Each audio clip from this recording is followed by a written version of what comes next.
ভারতবর্ষের অন্যতম মহাকাব্য রামায়ণ। পারিবারিক জীবনের বাইরে যে এক বিশাল কর্মধারা প্রবাহমান, তার নীতি নির্ধারণ করেছে মহাভারত। আর রামায়ণ বিবৃত করেছে পারিবারিক জীবনের মহান জীবনাদর্শ। গৃহ মাত্রই হলো আশ্রম। এই আশ্রমের প্রত্যেক সদস্যের মধ্যে সম্পর্কের আদর্শ কত মহান ও কত সুন্দর হতে পারে, রামায়ণ পাঠ করে তা জানা যায়। বস্তুত এই রামায়ণ গ্রন্থই ভারতীয় পরিবারের অনুকূল আদর্শ হিসাবে গণ্য হয়ে এসেছে। যুগ যুগ ধরে ভারতের পারিবারিক জীবন নিয়ন্ত্রণ করে চলেছে রামায়ণের বিভিন্ন কাহিনী। এখানেই এই মহাকাব্যের শ্রেষ্ঠত্ব। পৃথিবীর সাহিত্যের ইতিহাসে এই গ্রন্থের তুলনা অসীম। ঋষি বাল্মীকি একাধারে ছিলেন এই মহাকাব্যের উল্লেখযোগ্য চরিত্র তথা প্রাণপুরুষ এবং আর একাধারে এর রচয়িতাও। অতি আশ্চর্য তার জীবন কাহিনী। শুভ অশুভ, ভালো মন্দ এইসব মিশিয়েই মানুষ। কিন্তু শুভ বোধ একজন মানুষের জীবনকে কিভাবে আমূল পাল্টে দিতে পারে, তার প্রকৃষ্ট উদাহরণ ঋষি বাল্মীকির জীবন। প্রথম জীবনে তিনি ছিলেন একজন নরঘাতক দস্যু রত্নাকর। এই দস্যুই একদিন হয়ে উঠলেন ঋষি বাল্মীকি। প্রাচীনকালে সুমতি নামে একজন ব্রাহ্মণ ছিলেন। দেবদ্বিজে ভক্তিমান এই ব্রাহ্মণের একমাত্র পুত্রের নাম ছিল রত্নাকর। ব্রাহ্মণ সন্তান হলেও রত্নাকর ছিলেন দেবদ্বিজে ভক্তিহীন। ব্রাহ্মণ্য আচার নিষ্ঠা ও শাস্ত্র পাঠে তার কোনো রুচি ছিল না। সর্বোপরি তিনি ছিলেন পিতামাতার একজন অবাধ্য সন্তান। তাই তার পিতাকেই সংসারের সমস্ত দায় বহন করতে হতো।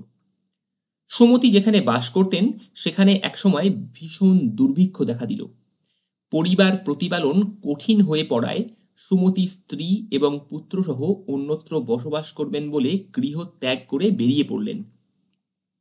নানা দেশ ঘুরে ঘুরে একসময় তারা গভীর জঙ্গলে এসে পৌঁছালেন।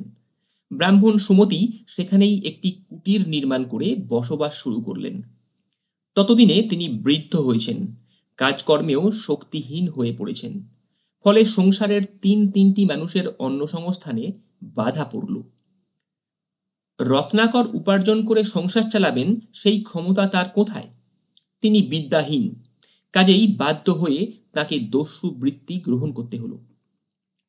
সেই জঙ্গলের মধ্যে দিয়ে পথিকদের চলার পথ ছিল। রত্নাকর সারাক্ষণ সেই পথের ধারে বসে থাকতেন। বনের মধ্যে কোনো যাত্রী উপস্থিত হলেই তিনি তার সর্বস্ব লুট করে তাকে হত্যা করতেন। রত্নাকর এইভাবেই বৃদ্ধ পিতামাতার ভরণ পোষণ করে চললেন। দীর্ঘদিন এইভাবে কাটল। জঙ্গলের বাইরে দেশে দেশে ছড়িয়ে পড়ল দস্যু রত্নাকরের বিভীষিকা।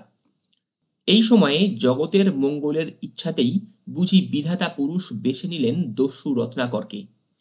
বিধাতার নির্দেশে একদিন সপ্তর্ষিগণ ছদ্মবেশে রত্নাকরের জঙ্গলের পথ দিয়ে তীর্থযাত্রা করলেন। দস্যু রত্নাকর ঝোপের আড়ালেই আত্মগোপন করেছিলেন। তীর্থযাত্রীরা কাছে আসতেই ভয়ানক হাঁক ছেড়ে তিনি সামনে এসে দাঁড়ালেন। বললেন, তোমাদের সঙ্গে যা ধনসম্পদ আছে সব বের করে দাও, আর শেষবারের মতো ঈশ্বরের কাছে প্রার্থনা করে নাও, আমি তোমাদের হত্যা করব। দস্যু রত্নাকরের সঙ্গে একবারও যার এ পথে দেখা হয় সে প্রাণ নিয়ে কখনো ফিরতে পারে না। সপ্তর্ষিদের মধ্যে ঋষি অত্রি রত্নাকরকে বললেন যে, হে দস্যু, বধ করার আগে আমার দুটি কথা শোনো। আমরা তীর্থযাত্রায় বেরিয়েছি, ধন সামান্যই আমাদের সঙ্গে রয়েছে। এই সামান্য ধনের জন্য তুমি ঋষি হত্যার পাপ কেন করতে চাইছো? রত্নাকর নিষ্ঠুর হেসে বললেন, ঋষিবর, আমি পাপের ভয়ে ভীত নই, কারণ আমি দস্যুবৃত্তি নিজের জন্য গ্রহণ করিনি। ঋষি অত্রি জানতে চাইলেন, তবে কার জন্য গ্রহণ করেছ? রত্নাকর বললেন, আমি পথিকদের মেরে যে ধন লুট করি তা দিয়ে আমার বৃদ্ধ পিতামাতা ও স্ত্রী পুত্রের ভরণ পোষণ করি, কাজেই এই পাপের দায়ভার তারাই গ্রহণ করবেন। তখন ঋষি অত্রি হেসে বললেন, মূর্খ দস্যু, তুমি যে কাজ করছো তার দায় একা তোমারই। তোমার পাপের ভাগ সংসারের আর কেউই গ্রহণ করবেন না। এই কথা শুনে রত্নাকর প্রতিবাদ জানালে ঋষি পুনরায় জানালেন যে, তুমি আমাদেরকে কোনো গাছের সঙ্গে বেঁধে রেখে তোমার বাড়িতে যাও। সেখানে তোমার পিতা, মাতা, স্ত্রী এবং পুত্রকে জিজ্ঞাসা করে জেনে এসো যে তারা তোমার পাপের ভাগ নিতে রাজি আছেন কিনা। রত্নাকর দস্যু হলেও ধার্মিক ব্রাহ্মণের সন্তান। ধর্মচিন্তা বা ধর্মকর্মে তার মতি না থাকলেও জন্মগতভাবে কর্মফলের চিন্তা ও পাপের ভয় সূক্ষ্মভাবে তার মনে বর্তমান ছিল। তাই তিনি চিন্তিত হলেন। পরে তিনি ঋষিদের কথা অনুযায়ী তাদেরকে একটি গাছের সঙ্গে বেঁধে দ্রুত ঘরে ফিরে গেলেন। প্রথমেই তিনি গেলেন বৃদ্ধ পিতার কাছে। জানতে চাইলেন, পিতা, আমি দস্যু বৃত্তির দ্বারা আপনাদের ভরণ পোষণ করছি। দস্যু বৃত্তির ফলে আমার যে পাপ হচ্ছে, সেই পাপের ভাগ কি আপনি নেবেন?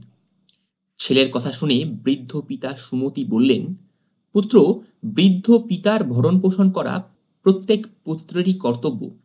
তুমি আমার পুত্র, তাই তোমার কাছ থেকে আমি সেবা নিতে পারি, কিন্তু তোমার পাপের ভার আমি গ্রহণ করতে পারি না। পিতার কথা শুনে রত্নাকর ব্যথিত হলেন। তিনি এবারে গেলেন স্ত্রীর কাছে। সেখানেও তিনি একই উত্তর পেলেন। এরপর মায়ের কাছে এবং পুত্রের কাছে জিজ্ঞাসা করেও জানতে পারলেন যে তার পাপ তারা কেউই গ্রহণ করতে রাজি নয়। এবারে দস্যু রত্নাকরের অন্তরের দৃষ্টি খুলে গেল। তিনি দেখলেন যে সংসারে তিনি নিতান্তই একা। যাদের মুখের খাদ্য সংস্থানের জন্য তিনি দিনের পর দিন পাপ কাজ করে চলেছেন, তারা কেউই তার পাপের দায়ভার গ্রহণ করতে রাজি নয়।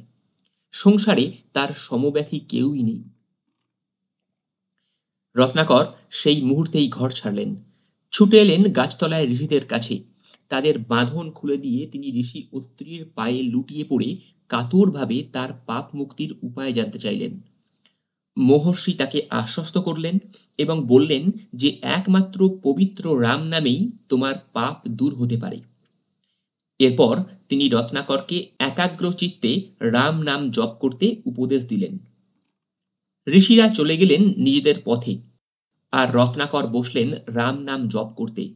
তখন পাপ ভয়ে তার কাতর হৃদয় ব্যাকুল হয়ে উঠেছে আত্মশুদ্ধির তাগিদে। এরপর দিনের পর দিন কেটে গেল। রত্নাকর সেই যে গাছতলায় আসন করে বসেছেন, ক্ষুধা তৃষ্ণা ভুলে একভাবেই নিমগ্ন হয়ে আছেন। নিঃশ্বাসে প্রশ্বাসে উচ্চারণ করে চলেছেন পবিত্র রাম নাম। এক সময়ে রত্নাকরের চারপাশে আগাছা গজিয়ে উঠল। সমস্ত শরীর বাল্মিক বা উই পোকার মাটিতে ঢেকে গেল। ঋষি অত্রির কাছ থেকে মন্ত্র দীক্ষা লাভের পর সাধনার দীর্ঘ সময়ে রত্নাকরের দেহ বাল্মীকে আচ্ছাদিত হয়েছিল বলেই তার নাম মহর্ষি বাল্মীকি। বাল্মীক আস্তরণের মতোই নৃশংস দস্যুর সমস্ত পরিচয় ঝরে গিয়ে এক নতুন কলেবরে এক নতুন পরিচয়ে আত্মপ্রকাশ করলেন দস্যু রত্নাকর। ঋষি বাল্মীকি আশ্রম স্থাপন করলেন তমসা নদীর তীরে। ঋষি ভরদ্বাজ ছিলেন তার শিষ্য। একদিন দেবর্ষি নারদ এলেন বাল্মীকির সঙ্গে ধর্মালাপ করতে। সেই সময় বাল্মীকি তাকে জিজ্ঞেস করলেন যে, হে দেবর্ষি, ত্রিভুবনের কোনো খবরই আপনার অগোচর নয়। আপনি অনুগ্রহ করে আমাকে জানান যে সম্প্রতি পৃথিবীতে গুণবান, ধর্মজ্ঞ, সত্যবাদী, আদর্শ পুরুষ কে আছেন? তাপসশ্রেষ্ঠ নারদ বললেন যে, হে ঋষিবর, বহু গুণে গুণান্বিত যে পুরুষের কথা আপনি জানতে চাইছেন, তেমন চরিত্র সত্যিই দুর্লভ। তবে ইক্ষ্বাকু বংশের দশরথের পুত্র রাম বর্তমানে পৃথিবীতে রয়েছেন। আমি তার কাহিনী আপনাকে শোনাচ্ছি। এরপর নারদ অযোধ্যার রাজা রামচন্দ্রের জীবন কাহিনী বর্ণনা করলেন। রাজা রামচন্দ্র ছিলেন ঋষি বাল্মীকির প্রায় সমসাময়িক। ঋষি বাল্মীকির মুখনিসৃত ছন্দবদ্ধ সুললিত কথাই হল আদি শ্লোক। রাজা রামচন্দ্রের বৃত্তান্ত ঋষি বাল্মীকি এই শ্লোকবদ্ধ কথায় রচনা করেছিলেন বলে তাকে বলা হয় আদি কবি। শিষ্য ভরদ্বাজের সঙ্গে বাল্মীকি যখন একদিন কথা বলছেন, সেই সময় প্রজাপতি ব্রহ্মা সেখানে উপস্থিত হলেন। তিনি বাল্মীকিকে বললেন যে, হে ঋষিবর, তুমি নারদের কাছে যে রাম জীবনী শুনেছ তা শ্লোকবদ্ধ করে প্রচার করো। প্রজাপতি ব্রহ্মার আদেশে এরপর ঋষি বাল্মীকি রাম কাহিনী লিখতে বসলেন। প্রায় 24,000 শ্লোকে অনুষ্টুপ ছন্দে লিখিত হল সেই কাহিনী। সময়ের সাথে এই কাব্যই রামায়ণ নামে খ্যাতি লাভ করে।